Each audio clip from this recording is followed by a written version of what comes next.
BRE Properties CEO Connie Moore agrees higher paying jobs are an important factor to BRE's rental growth. What could turn this into some headwinds is that if we don't ultimately get some wage growth, because without real wage growth, I think that all of us landlords there will be a limit to how much we can push rents. Because pushing, particularly on the West Coast, we're starting to see some very nice rent growth.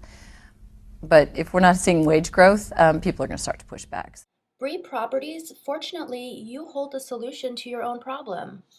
I talked to one of the guys that was walking out from this job site, and just out of curiosity wanted to see what he found, what he made. And he said he made $12 an hour to do HVAC. There's other guys up here working for $12 an hour doing the architectural sheet metal. Coming from Sacramento to make $12 an hour. I mean, they'd have to pile up in a bus to get down here probably, because you can't even afford gas. How are you supposed to get back and forth every day? From Sacramento to Sunnyvale, it takes nearly 2 hours with no traffic.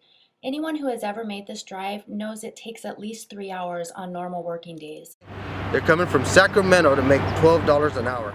CEO Connie Moore also claims to care about higher wage job growth.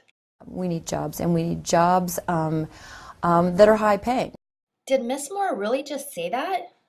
He said he made $12 an hour to do HVAC. We need jobs, and we need jobs that are high paying.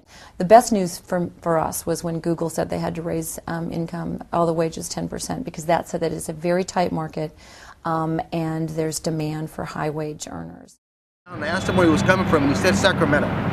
Okay, he can't even buy a house in Sacramento with $12 an hour. How could you do that? Me personally, I'd rather work at Target, Macy's. You don't get dirty and you don't get as tired, and you're gonna make more than $12 an hour. I mean, it's just a shame. Ms. Moore, you wouldn't have to wait for other companies such as Google to increase wages if you made it a corporate policy to pay area standard wages to local contractors. You can benefit your investors and benefit the communities you develop in with this corporate policy.